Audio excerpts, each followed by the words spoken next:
व कुटुंब जितेंद्र कल्याण नागवेकर. महाराष्ट्र यांचे श्री सहाय्यक माननीय श्री जितेंद्र नागवेकर.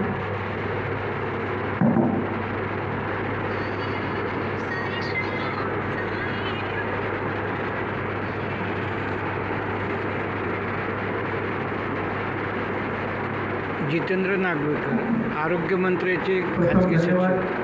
किरण वाटाळे सरांचं इथे मला सन्मानित केलं.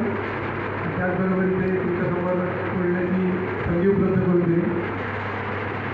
वाटाळे सरांना 2.5 वर्षापूर्वी बोलणं झालं होतं, माझं फोनवर बोलणं झालं होतं. यूट्यूबवर बघता बघता त्यांचा मी एक व्हिडिओ आहे बघितला. त्यांचा 3-4 व्हिडिओ बघितल्यानंतर मला असं वाटलं की इतकं सगळं करतो ते करायला काय. मला डायबिटीसचा त्रास होता आणि बीपीचा त्रास होता. तर शुगरचा मी आरोग्य क्षेत्रात काम करतो. 8,000 MBBS डॉक्टरांच्या आस्थापना मी स्वतः हाताळायचो, पण मी कधी ॲलोपॅथिक गोळी घेतली नव्हती. मला कित्येक डॉक्टरांनी सांगितलं की साहेब तुम्ही गोळी चालू करा, कारण तुमची 300-350 शुगर जाते. पण असेच काही डॉक्टर होते की त्यांचे आयुर्वेदिक औषधांचे नुसके होते, त्याप्रमाणे मी करत होतो. पण तरी काय एवढं फरक पडत नव्हता.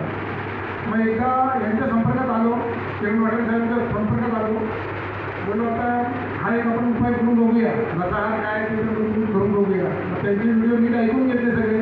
त्यानंतर त्यांची संपर्क साधला, सगळं साहित्य मागवून घेतलं आणि मी त्या कार्यक्रमाला सुरुवात केली. माझं वजन जवळजवळ 68 किलो होतं. एका महिन्यामध्ये माझं वजन 10 किलो कमी झालं. मला शुगर असल्यामुळे लोक बोलायला लागली, अरे डायबिटीसच्या लोकांचं वजन कमी होतं, तू आजारी आहे, तू असं काहीतरी बोगस काहीतरी करत आहो नको, आरोग्य खात्यात कामाला आहे, लोक हसतील तुला. पण माझा पूर्ण विश्वास होता की मला खूप बरं वाटत होतं की मला ताकद भरपूर आहे, आपण कमकुवत झालेलं नाही यावं. आणि यासाठी माझ्या पत्नीने मला खूप मदत केली. तिने मला वेळोवेळी ज्यूस बनवून देणं, त्याच्यानंतर रोजचा आहार बनवून देणं, या सगळ्या गोष्टी मला बनवून दिल्या. कारण माझ्या कामाच्या धावपळीच्या वेळी मला तिने भरपूर मदत केली.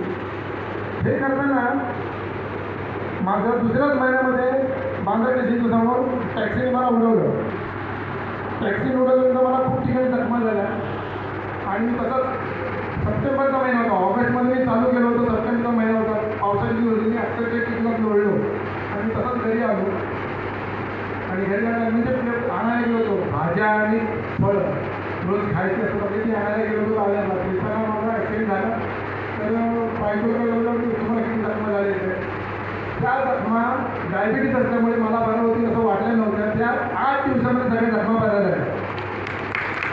कुठल्याही प्रकारचं ॲलोपॅथिक औषध घेतलं नाही. त्यानंतर याच्यावरती मला एकदम पूर्णपणे विश्वास पडला की ही जी साधनं आहे याच्यामध्ये काहीतरी दम आहे. मग त्यानंतर मी माझ्या संपर्कात येणाऱ्या प्रत्येकाला या गोष्टी सांगायला लागलो की असं असं आहे, अशा प्रकारची करायचं. आणि जवळजवळ 30-35 लोक आरोग्य खात्यातली 30-35 लोक सरांच्या संपर्कात आणून दिली आणि या साधना करायला लावली. त्याचबरोबर ही साधना करताना पहिल्यांदा आपण आपल्या प्राणप्रिय माणसाला पहिलं सांगतो. मी माझ्या आईला सांगितली ही गोष्ट करायला. माझी आई वयावर्ष 76, तिला चढताना पाय दुखायचे, ढोकळं दुखायची. त्यानंतर पुढे लांब जायची इच्छा व्हायची नाही.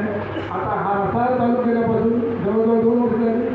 ती रोज 2 पिशव्या घेऊन माझ्या गावातनं रत्नागिरी शहर 11 किलोमीटरला बस पकडून जाते, बाजार करते आणि बाजार करून स्वतः येते. वयावर्ष 76 आहे आणि कुठल्याही प्रकारची गोळी चालू नाही आहे. हा या रसायनाचा दम आहे. तर अशा या देश दुखायला म्हणजे आपण कुठं नाही देशाची सेवा करणाऱ्या व्यक्तीला मी पुढील त्यांच्या मार्गक्रमणासाठी उत्तम आरोग्याचा आधार रसाहार यासाठी खूप खूप शुभेच्छा देतो व त्यांना